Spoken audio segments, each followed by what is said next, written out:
Overdose. The name itself suggests the problem is in the dose over the limits, the amount of drug that is just too much for the body to handle. But that understanding is more of an illusion than we really expect. Let's look at a real case study. Patient NE was receiving terminal care for advanced pancreatic cancer in his dark, hospital-like bedroom. For over a month, he has received close to 100 morphine injections for pain relief. However, one day, NE found its way into a bright, opened living room. When his son found him, NE was in obvious pain. His son injected his father with morphine outside of his bedroom for the first time. But instead of relief, his father suffered an overdose and tragically died. The only difference between those 100 injections and the final fatal one was the environment. So, what happened? To understand this puzzling tragedy, we have to look at what scientists call homeostasis. It's a process that the body regulates itself and tries to keep things stable. You can think of it like a thermostat. When the weather gets cold outside, the heating starts kicking in so that our room stays at a cozy temperature.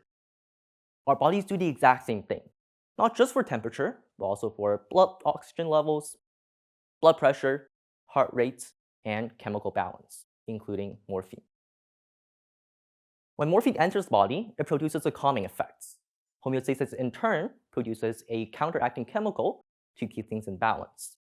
That is how morphine is able to alleviate pain without overwhelming the body, keeping you very mindful, very demure, but not too much that you forget about breathing.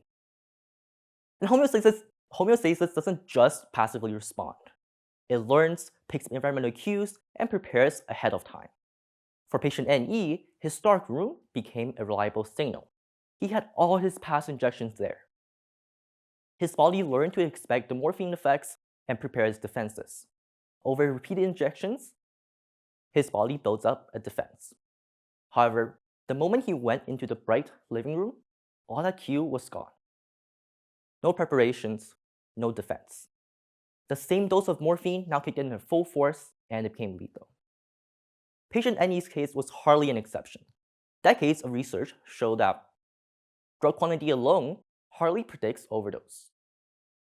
A group of scientists in 1996 examined the blood contents of those who suffered an overdose and died.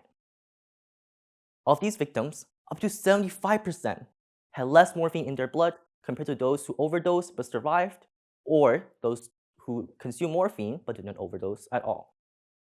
But human data is only correlational. And since we can't just give people morphine in the name of science, at least not anymore, scientists turned to the poor rats.